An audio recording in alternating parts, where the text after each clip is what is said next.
27장. 슬로브앗의 딸들이 앞으로 나왔다. 그들의 아버지 슬로브앗은 요셉의 아들 므낫세 가문에 속한 사람으로 헤벨의 아들이고 길르앗의 손자이며 마길의 증손이고 므낫세의 현손이었다. 그 딸들의 이름은 말라, 노아, 호글라, 밀가, 디르사였다. 그들이 회막 입구로 가서 모세와 제사장 엘르아살과 지도자들과 회중 앞에 서서 말했다. 저희 아버지는 광야에서 돌아가셨습니다. 그분은 하나님께 반역한 고라 무리와 함께하지 않았습니다. 그분은 자신의 죄 때문에 돌아가셨습니다. 아버지는 아들을 두지 않으셨습니다. 그런데 아들이 없어서 저희 아버지의 이름이 가문에서 빠져야 한다니 어찌 된 것입니까? 저희 아버지의 친척들과 함께 저희도 유산을 물려받게 해주십시오. 모세가 그들의 사정을 하나님께 아뢰었다. 하나님께서 판결해 주셨다. 슬로브앗의 딸들의 말이 옳다. 그 아버지의 친척들과 함께 그 딸들에게도 땅을 유산으로 주어라. 그 아버지의 유산을 그들에게 주어라. 또 이스라엘 백성에게 이렇게 일러주어라. 어떤 사람이 아들을 두지 않고 죽으면 그의 유산을 그의 딸에게 주어라. 딸이 없으면 그의 형제에게 주어라. 형제가 없으면 그의 아버지의 형제에게 주어라. 그의 아버지에게 형제가 없으면 가장 가까운 친척에게 주어 유산이 그 집안에 남아있게 하여라. 이것은 하나님이 모세를 통해 명령한 대로 이스라엘 백성이 지켜야 하는 율례다. 하나님께서 모세에게 말씀하셨다. 너는 아바림 산에 올라가서 내가 이스라엘 백성에게 주려고 하는 땅을 바라보아라. 그 땅을 본 뒤에는 너도 죽어서 내 형 아론을 따라 내 조상에게 돌아가게 될 것이다. 이는 온 회중이 신광야에서 물 문제로 다툴 때 너희가 그들 앞에서 거룩한 경외심으로 나를 대하지 않았기 때문이다. 신광야의 가데스에서 있었던 브리바 다툼의 물사건을 두고 하는 말이다. 모세가 하나님께 대답했다. 하나님, 살아있는 모든 이에게 영을 주시는 하나님, 이 공동체 위에 한 사람을 세우셔서 그가 이들을 이끌게 해주십시오. 그가 이들 앞에서 길을 제시하기도 하고 공동체를 이끌고 돌아오게도 해주십시오. 그래서 하나님의 공동체가 목자 없는 양떼처럼 되지 않게 해주십시오. 하나님께서 모세에게 말씀하셨다. 눈의 아들 여호수아를 데려오너라. 그의 안에는 하나님의 영이 있다. 그에게 내 손을 얹어라. 그를 제사장 엘르아살과 온 회중 앞에 세우고 모든 사람이 보는 앞에서 그를 후계자로 임명하여라. 내 권위를 그에게 넘겨주어 온 이스라엘 백성이 그의 말에 순종하게 하여라. 그는 제사장 엘르아살의 조언을 구해야 한다. 그러면 제사장은 우림의 판결을 사용해 하나님 앞에서 기도하며 그에게 조언을 해줄 것이다. 그는 이스라엘 백성 곧 온 공동체의 출입을 지휘하게 될 것이다. 모세는 하나님의 명령을 따라 그대로 행했다. 그는 여호수아를 데려다가 제사장 엘르아살과 온 공동체 앞에 세웠다. 그리고 하나님께서 명령하신 대로 그에게 손을 얹어 그를 후계자로 임명했다. 70편 다윗의 기도. 하나님, 서둘러 나를 구하소서. 하나님, 속히 내게 오소서. 나를 해치려고 혈안이 된 자들이 제 풀에 엎드려지게 하소서. 나의 몰락을 즐기는 자들이 막다른 골목에 몰리게 하소서. 저들이 부린 술수가 고스란히 되돌아가게 하시고 혀를 차며 내뱉던 험담을 저들이 도로 듣게 하소서. 주님을 찾아 헤매는 이들은 노래하고 기뻐하게 하소서. 주님의 구원의 도를 사랑하는 모든 이들이 하나님은 위대하시다 하고 거듭거듭 말하게 하소서. 그러나 나의 마음은 꺾이고 쇠약해졌습니다. 하나님, 속히 오소서. 어서 내게 오셔서 나를 구하소서. 잠시도 지체하지 마소서. 하나님. 71편. 내가 죽을 힘 다해 하나님께로 달려갑니다. 결코 후회하지 않겠습니다. 주님의 특별한 능력을 보여주소서. 나를 이 궁지에서 구하시고 우뚝 서게 하소서. 내 말에 귀 기울여 주소서. 나에게 구원을 베푸소서. 주님의 문은 언제나 열려 있다고 하셨으니 내게 쉴 처소가 되어 주소서. 주님은 나의 구원, 나의 견고한 성체이십니다. 나의 하나님, 악인의 소나귀에서 나를 건지시고 악당과 불량배의 손에서 나를 구하소서. 고달픈 시절에도 나를 붙들어 주신 하나님, 주님은 어려서부터 나의 반석이 되어 주셨습니다. 내가 태어나던 날, 주께서 나를 요람에서 안으시던 날부터 내가 주님을 의지하였으니 이 몸 찬양을 그치지 않으렵니다. 많은 사람들이 나를 색안경 끼고 바라보지만 주님은 나를 의연하게 받아주십니다. 주님의 아름다움이 날마다 차고 넘치듯 내 입에도 찬양이 차고 넘칩니다. 내가 늙어 연약해져도 쫓아내지 마시고 제 역할 못하게 되어도 퇴물 취급하지 마소서. 원수들이 내 뒤에서 수군대며 나를 칠 기회를 호시탐탐 노립니다. 하나님도 저 자를 버리셨다. 도와줄 자 없으니 당장 잡아 족치자 하고 떠들어댑니다.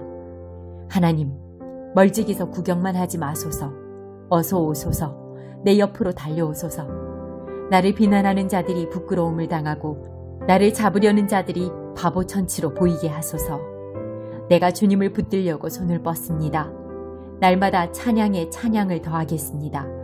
주님의 의로우심을 책에 기록하고 주님의 구원을 종일토록 큰 소리로 전하겠습니다. 쓸거리나 말할 거리가 결코 떨어지지 않을 것입니다. 내가 주 하나님의 권능으로 나아가 주님의 의로우신 일을 널리 알리겠습니다. 하나님, 주께서는 미숙한 어린 시절부터 나를 붙드시고 내가 알아야 할 모든 것을 가르치셨습니다. 이제 내가 주님의 놀라운 일들을 세상에 알리고 늙어 백발이 될 때까지 그 일을 계속하겠습니다. 하나님, 나를 버려두고 떠나지 마소서. 오 하나님, 내가 주님의 강한 오른팔을 세상에 알리고 주님의 권능과 주님의 그 유명한 의의 길을 다음 세대에 알리겠습니다. 하나님, 주께서 이 모든 일을 행하셨으니 주님 같은 분 또 어디에 있겠습니까? 나로 하여금 고난을 보게 하신 주님, 나를 회복시키셔서 이제는 생명을 보게 하소서. 바닥까지 떨어진 나를 끌어올리시고 명예를 회복시켜 주소서. 나를 돌아보시고 너그럽게 대해주소서. 그러면 내가 검은 고를 집어들고 주님의 성실하심에 감사하는 노래를 연주하겠습니다. 하프로 주께 바치는 음악을 연주하겠습니다. 이스라엘의 거룩한 분이시여, 내가 입을 열어 주님을 노래하고 목청껏 찬양합니다. 나를 죽이려던 자들이 부끄러움에 사로잡혀 슬그머니 달아나는 동안 나를 살려주신 주님을 찬양할 것입니다. 온종일 주님의 의로운 길을 흥얼거릴 것입니다. 17장 다마스쿠스에 대한 메시지다. 잘 보아라. 다마스쿠스는 이제 도성이 아니라 먼지더미, 돌무더기가 되리라. 성읍들은 텅텅 비고 양과 염소들이 들어와 주인인 듯 떡하니 자리를 차지할 것이다. 실제로 그렇게 될 것이다. 에브라임에 요새가 있었던 흔적, 다마스쿠스에 정부가 있었던 자취, 눈을 씻고 찾아도 찾을 수 없다. 아람에 남은 것이 얼마나 되겠느냐고? 이스라엘과 마찬가지다. 별로 없을 것이다. 만군의 하나님의 포고다. 야곱의 눈부신 찬란함이 빛을 잃고 살찐 몸이 뼈만 앙상해질 날이 오고 있다. 나라 전체가 텅 빌 것이다. 추수가 끝난 들판처럼 무엇 하나 남은 것이 없을 것이다. 추수 르바임 골짜기에 남은 몇 개의 보리줄기 같거나 나무 꼭대기에 달려 사람의 손길을 피한 두세 개의 익은 올리브 열매 같거나 과수원에서 과일 따는 자들의 손 닿지 않은 네다섯 개의 사과 같을 것이다. 이스라엘의 하나님의 포고다. 그렇다. 사람들이 그들을 지으신 분을 주목하게 될 날, 이스라엘의 거룩하신 분을 주목하게 될 날이 오고 있다. 전에는 대단하다 여겼던 자기 작품들, 제단, 기념물, 의식, 간의 수공품 종교에 대한 흥미를 모두 잃고 말 것이다. 그렇다. 그들이 요새 성읍들을 버리고 도망칠 날이 오고 있다. 이스라엘이 쳐들어왔을 때 히윗 사람과 아모리 사람이 버리고 도망갔던 바로 그 성읍들을 나라가 텅 빌 것이다. 전부 황폐해질 것이다. 이유를 알겠느냐? 내가 너의 구원이신 하나님을 잊었고 너의 반석이요 피난처이신 분을 기억하지 않았기 때문이다. 그러니 내가 아무리 종교에 열심을 낸다 하더라도 내 풍요의 신들을 구슬려 뜻대로 하게 하려고 온갖 종류의 관목과 목초와 나무들을 심고 그것들을 잘 가꾸어 싹과 봉우리와 꽃을 활짝 피운다 하더라도 내게는 아무 수확이 없을 것이다. 거둬들이는 것이라고는 그저 비통과 고통 끝없는 고통일 뿐일 것이다. 오, 천둥이 울린다. 군중이 일으키는 천둥소리, 요란한 파도소리 같은 천둥소리. 나라들이 포효한다. 거대한 폭포처럼 포효한다. 고막을 터뜨릴 듯 포효한다. 그러나 하나님께서는 말씀 한마디로 그들을 잠잠케 하시고 훅 불어 날리실 것이다. 죽은 잎사귀처럼 떨어진 엉겅퀴 잎처럼 잠자리에 들시가 공포가 대기를 가득 채운다. 그러나 아침에 일어나 보니 다 사라져버렸다. 흔적도 찾을 수 없다. 바로 우리를 멸망시키려는 자들에게 일어난 일, 우리 목숨을 노리는 자들이 맞을 운명이다. 18장 에티오피아 강 너머 파리와 모기들의 땅에 화가 있으리라. 강 따라 바다 건너 세계 방방곳곳에 사신들을 배에 태워 보내는 땅. 발빠른 사신들아 가거라. 키 크고 잘생긴 그들에게. 강줄기 여러 갈래로 나뉘어 흐르는 땅에 사는 강력하고 무자비한 민족. 어디서나 우러름받는 그들에게 가거라. 모든 곳 모든 자들 땅의 모든 주민들아 산에 깃발이 나부끼는 모습이 보이거든 잘 보아라. 나팔 부는 소리가 들리거든 잘 들어라. 하나님께서 내게 이렇게 말씀하셨기 때문이다. 나는 아무 말 없이 그저 여기 나 있는 곳에서 지켜보고만 있을 것이다. 따뜻한 햇살처럼 고요히, 추수 때 이슬처럼 조용히.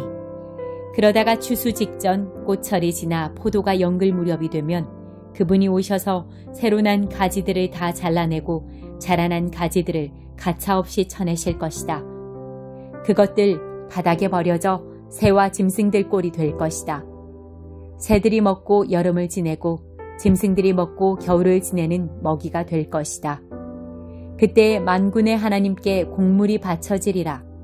키 크고 잘생긴 민족, 한때 어디서나 우러름받던 그들, 강력하고 무자비하던 그들이 강줄기 여러 갈래로 나뉘어 흐르는 그 땅에서 시온산 하나님의 처소로 곡물을 가져올 것이다. 5장 하나님의 양떼를 돌보는 지도자. 교회 지도자 여러분께 특별히 말씀드립니다. 나는 지도자가 된다는 것이 어떤 것인지 알고 있습니다. 지도자는 그리스도의 고난에 참여함으로써 다가오는 영광을 누리는 사람입니다. 내가 드릴 말씀은 이것입니다. 여러분은 목자의 근면함으로 하나님의 양떼를 보살피십시오. 억지로 하는 것이 아니라 하나님을 기쁘시게 해드리려는 마음으로 하십시오. 얼마나 이익을 얻게 될지 따져보고 하는 것이 아니라 자발적으로 하십시오. 위세를 부리듯 사람들에게 무엇을 시키는 것이 아니라 부드러운 자세로 모범을 보이십시오. 모든 목자 가운데 으뜸이신 하나님께서 오셔서 다스리실 때 그분은 여러분이 일을 제대로 한 것을 보시고 여러분을 아낌없이 칭찬하실 것입니다. 젊은 사람들은 지도자를 따라야 합니다. 그러나 지도자와 따르는 사람 모두가 서로에게 겸손해야 합니다. 하나님께서 교만한 사람은 물리치시지만 겸손한 사람은 기뻐하십니다. 그러므로 여러분은 자신의 모습에 만족하고 거들먹거리지 마십시오. 하나님의 강한 손이 여러분 위에 있으니 때가 되면 그분께서 여러분을 높이실 것입니다. 하나님께서 여러분을 세심하게 돌보고 계시니 아무것도 근심하지 말고 하나님 앞에서 사십시오. 깨어 있으십시오. 냉정을 유지하십시오. 깨어 있으십시오. 마귀가 덤벼들 태세를 하고 있습니다. 여러분의 방심을 틈타는 것보다 마귀가 좋아하는 것도 없습니다. 바짝 경계하십시오. 여러분만 고난에 처한 것이 아닙니다. 세계 도처에 있는 그리스도인들이 같은 고난을 겪고 있습니다. 그러니 믿음을 굳게 붙드십시오. 고난이 영원히 지속되지는 않을 것입니다. 그리스도 안에서 우리를 위한 큰 계획, 영원하고 영광스러운 계획을 세우신 은혜의 하나님께서 여러분을 온전하게 하시고 여러분을 영원토록 세워주실 날이 멀지 않았습니다. 그분께서 최종 결정권을 쥐고 계십니다. 예, 그렇습니다. 나는 가장 믿을 만한 형제인 실루아노에게 부탁해 이 짧은 편지를 여러분에게 보냅니다. 그는 내가 대단히 존경하는 사람입니다. 나는 내가 아는 바를 절박한 심정으로 정확하게 썼습니다. 이것은 은혜로우신 하나님의 진리이니 여러분의 두 팔로 끌어안으십시오. 이곳에서 나와 함께 나그네 삶을 살고 있지만 하나님께 잠시도 잊혀진 적 없는 교회가 여러분에게 무난합니다. 나에게 아들이나 다름없는 마가도 안부를 전합니다. 거룩한 포옹으로 서로 인사하십시오. 그리스도의 길을 걷는 여러분 모두에게 평화가 있기를 바랍니다. 아멘.